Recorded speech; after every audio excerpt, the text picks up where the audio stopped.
Hello buddies, Gangwar institute में आप सभी का एक बार फिर से स्वागत है। मैं हूं डॉक्टर हरिओम गंगवार। बच्चों, एनसीईआरटी लाइन बाय लाइन में हमारा जो अगला चैप्टर है, this is the biotechnology and its application. बहुत छोटा सा चैप्टर है, क्वेश्चन आते हैं यहाँ पर काफी सारे, तो इंपॉर्टेंट पॉइंट हम लोग यहाँ पर डिस्कस कर लेंगे। तो सबसे पहले तो हम ये देखते हैं कि बायोटेक में बहुत सारे एप्लीकेशन है, लेकिन मेनली जो हम लोग को पढ़ने हैं वो दो एप्लीकेशन पढ़ने हैं। एक तो हमें पढ़ना है कहाँ पर, हेल्थ केयर के क्षेत्र में, और दूसरा हमें पढ़ना है फूड प्रोडक्शन यानी एग्रीकल्चर के फील्ड में। तो पहला एप्लीकेशन हमारे पास है यहाँ पर एग्रीकल्चर वाला। तो तीन ऑप्शन हमारे पास ऐसे जिनसे फसल की पैदावार को बढ़ाया जा सकता है। पहला है एग्रोकेमिकल बेस्ड एग्रीकल्चर, दूसरा है ऑर्गेनिक एग्रीकल्चर, और तीसरा है genetically engineered crop based agriculture. अब ग्रीन रिवॉल्यूशन की अगर बात करें तो हरित क्रांति की वजह से फूड की सप्लाई 3 गुना हो गई। और ये क्यों हुआ था? ये हुआ था mainly due to use of better management practices and use of agrochemical यानी fertilizer and pesticide, and partly due to the use of improved crop varieties. ठीक, अब यहां पर अगर हम जेनेटिकली मॉडिफाइड ऑर्गेनिज्म की बात करें, जीएमओ, तो ऐसे ऑर्गेनिज्म है ये जिनके जीन में कोई बदलाव कर दिया गया है। और जेनेटिक मॉडिफिकेशन के क्या क्या फायदे हो सकते हैं?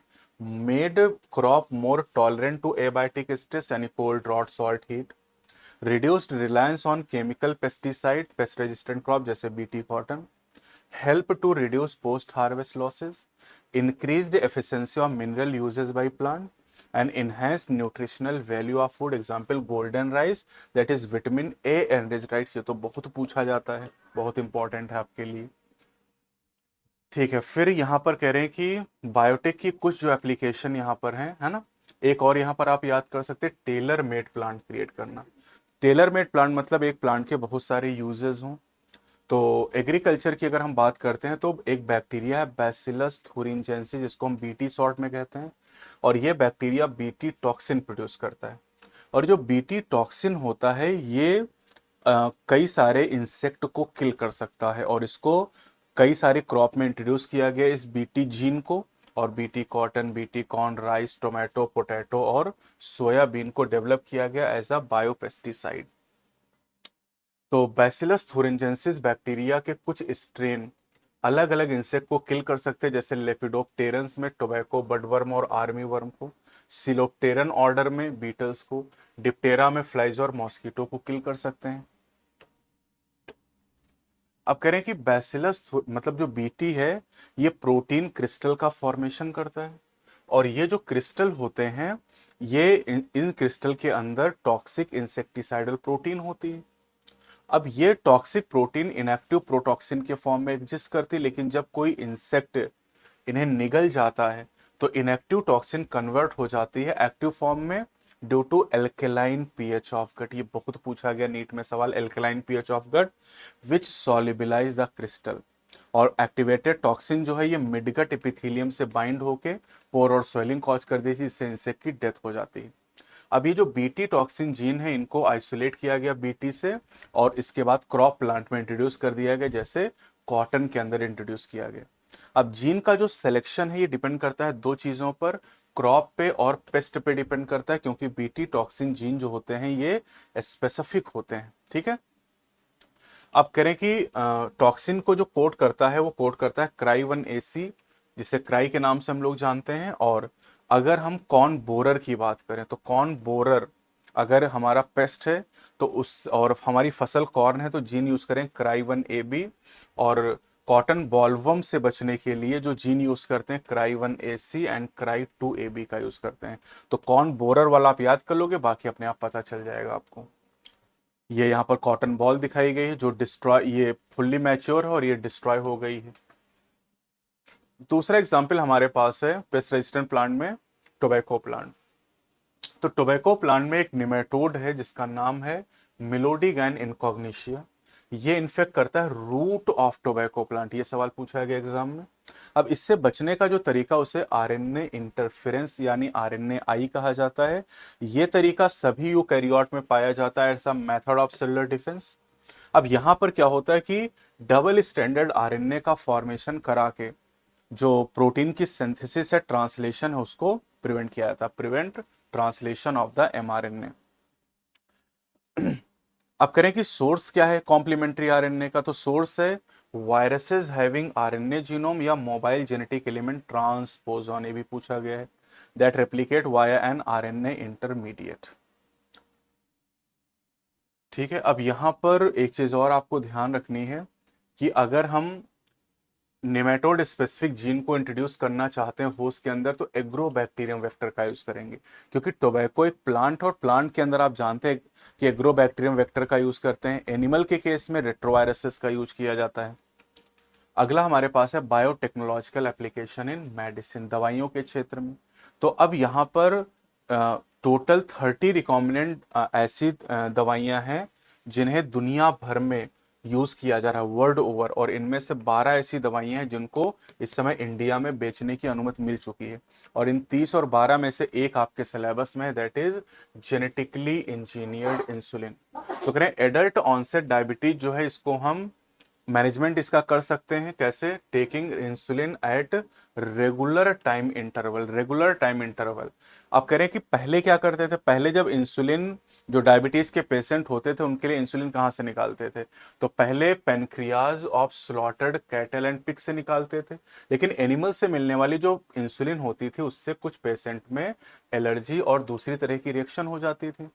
अब इंसुलिन की अगर बात करें तो इंसुलिन में 2 शॉर्ट पॉलीपेप्टाइड चेन होती हैं, chain A and chain B, जो कि लिंक होती हैं डाइसल्फाइड ब्रिज से। अब ह्यूमन में और मैमल्स की अगर बात करें तो इंसुलिन का फॉर्मेशन प्रो हार्मोन के रूप में होता है, और प्रो हार्मोन प्रो एंजाइम की तरह होती है, और इसको एक्टिवेट होने के लिए प्रोसेसिंग की जरूरत पड़ती है। तो अगर हम प्रो इंसुलिन की बात करें तो प्रो इंसुलिन में एक सी पेप्टाइड होती है, और सी पेप्टाइड जो होती है बेटा ये मैच्योर इंसुलिन में नहीं पाई जाती, और मैचुरेशन के समय इसको रिमूव कर दिया था। ये से प्रो इंसुलिन है, तो यहाँ पर ए चेन देख सकते हैं, ये बी चेन है और उनके बीच में सी चेन है। लेकिन जो मैच्योर इंसुलिन है, मैच्योर इंसुलिन में ए और बी पेप्टाइड डाइसल्फाइड बॉन्ड से जुड़ी है, सी पेप्टाइड यहाँ पर अलग हो गया। The main challenge for production of insulin using recombinant DNA technique was getting insulin assemble into mature form. तब फिर 1983 में एली लिली नाम की एक अमेरिकन कंपनी के द्वारा डीएनए के 2 सीक्वेंस तैयार किए गए, चेन ए और चेन बी के लिए, और दोनों चेन को ई कोलाई में अलग अलग प्रोड्यूस कराया गया, और उसके बाद में डाइसल्फाइड बॉन्ड के द्वारा जोड़ के ह्यूमन इंसुलिन को बनाया गया। खूब ये भी सवाल पूछा जाता है। अगला हमारे पास है बायोटेक्नोलॉजिकल एप्लीकेशन में जीन थेरेपी। तो जीन थेरेपी की बात कर लेते हैं। जीन थेरेपी का यूज कब करेंगे, हेरिडिटरी डिजीज को ट्रीट करने के लिए इसका यूज किया जा सकता है।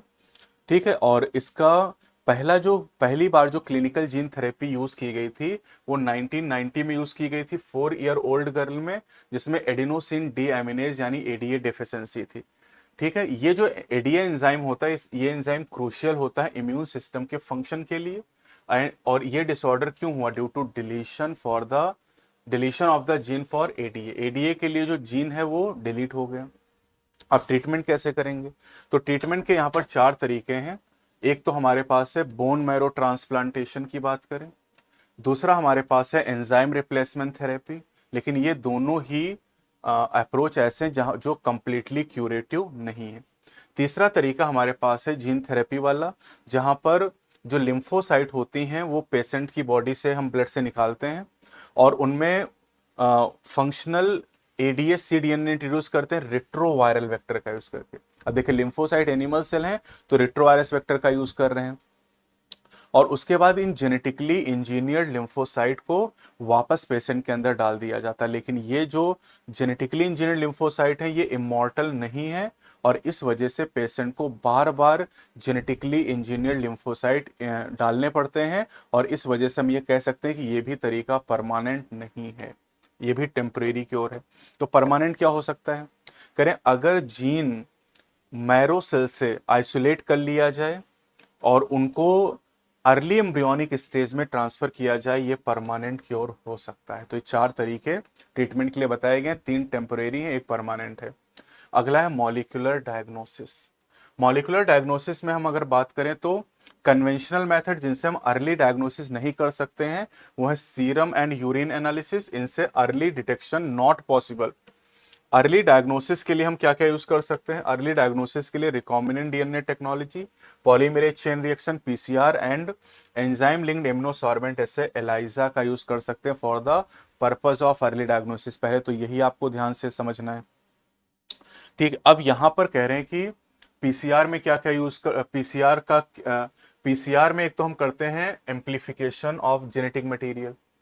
PCR can detect very low amount of DNA. PCR is now routinely used to detect HIV in suspected AIDS patient. साथ ही साथ इसको यूज करते हैं to detect mutation in gene in suspected cancer patients. और साथ ही साथ इससे हम कई जेनेटिक डिसऑर्डर का पता लगा सकते हैं। किससे? पीसीआर की बात हो रही है। अब कह रहे हैं सिंगल स्टैंडर्ड डीएनए और RNA tagged with a radio active molecule is called probe. अब यहां पर कॉन्सेप्ट क्या ध्यान रखना है आपको? कॉन्सेप्ट ये ध्यान रखना है कि अगर म्यूटेटेड जीन है तो वो फोटोग्राफिक फिल्म पे अपीयर नहीं होगा, not appear on the photographic film. और अगर नॉर्मल जीन है तो फोटोग्राफिक फिल्म में, ऑटो रेडियोग्राफी में वो नजर आएगा। बस इतनी बात अभी आप ध्यान रख सकते हैं यहां पर। अगला है ELISA. ELISA is based on principle of antigen antibody interaction. और आप जानते हैं कि जो एड्स का डायग्नोस्टिक टेस्ट है वो कौन है? एलाइजा। अगला है ट्रांसजेनिक एनिमल्स। ऐसे एनिमल जिनके डीएनए में कोई बदलाव कर दिया गया और जिनके अंदर किसी दूसरे ऑर्गेनिज्म का डीएनए है, उन्हें ट्रांसजेनिक एनिमल कहते हैं। Transgenic rat, rabbit, pig, sheep, cow, fish, ये सब डेवलप किए गए, लेकिन 95% से ज्यादा ट्रांसजेनिक एनिमल माइस हैं।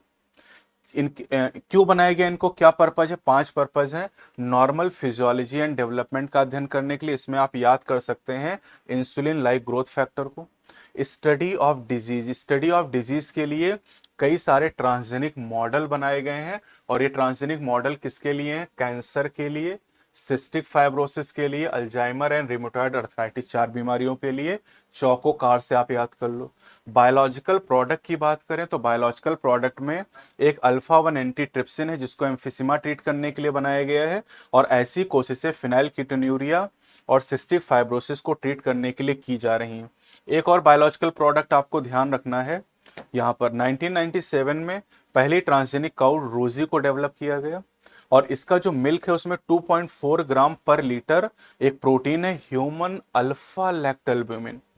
और ये बच्चों के लिए नॉर्मल काउ की तुलना में ज्यादा बढ़िया दूध माना जाता है। वैक्सीन सेफ्टी चौथा इसका पर्पज है। तो ट्रांसजेनिक माइस को यूज किया गया था पोलियो वैक्सीन की सेफ्टी को चेक करने के लिए। और केमिकल सेफ्टी टेस्टिंग का तरीका वैक्सीन सेफ्टी की तरह है। Last topic is ethical issues, मतलब नैतिक मुद्दों की अगर हम बात करते हैं तो यहां पर आपको ध्यान रखना है GEAC, genetic engineering approval committee. ये कमेटी एक गवर्नमेंट ऑर्गेनाइजेशन है जो डिसीजन लेती regarding the validity of GM research and the safety of introducing GM organisation for public services. अब राइस की अगर बात करें तो राइस जो है इसकी 2 लाख वेराइटीज इंडिया में अकेले हैं। और राइस की बासमती राइस की 27 डॉक्यूमेंटेड वैरायटी इंडिया में ग्रो कराई जा रही हैं। 1997 में एक अमेरिकन कंपनी के द्वारा बासमती राइस का पेटेंट हासिल कर लिया गया US patent and trademark office से। और इस वैरायटी को, बासमती को, दुनिया भर में बेचा जाने लगा। इसी तरह टर्मरिक और नीम के भी पेटेंट गलत तरीके से हासिल करने की कोशिश की गई है। और इसे हम बायोपायरेसी कहते हैं। Biopiracy is the term use to refer to use of bio resources by multinational companies and other organisation without proper authorisation from the countries and people concern without compensatory payment. ये definition है, ध्यान रखनी है आपको। ठीक, अब यहां पर चूंकि इतनी ज्यादा पायरेसी होने लगी तो फिर कुछ नियम बनाए गए। और एक बात आपको ध्यान रखनी है कि इंडियन पार्लियामेंट ने हाल ही में क्लियर किया है, पास किया है second amendment in the Indian patent bills, जहां पर इन चीजों को ध्यान में रखा जाता है। समरी में आ जाते हैं तो कह रहे biotechnology has given to human several useful product. Summary छोड़ दो, इस कर लेते हैं। तो बच्चों ये आपका चैप्टर कंप्लीट हो गया, बायोटेक्नोलॉजी एंड इट्स एप्लीकेशंस। छोटा सा चैप्टर है, जितने इंपॉर्टेंट पॉइंट है सारे मैंने कवर करा दिए, और आखिरी के टाइम में जो सबसे इंपॉर्टेंट पॉइंट वही आपको देखने भी होते हैं। आप खुद से भी एनसीईआरटी पढ़ोगे तो इन्हीं चीजों पे आप ज्यादा ध्यान दोगे, तो खुद से हो सकता है ज्यादा टाइम लगे, यहाँ पर 15-20-25 मिनट में पूरा चैप्टर आपका कंप्लीट हो जा रहा है। चैनल पे नए तो चैनल को सब्सक्राइब जरूर करें। अगली वीडियो में नए चैप्टर के साथ मिलेंगे। जय हिंद, जय भारत।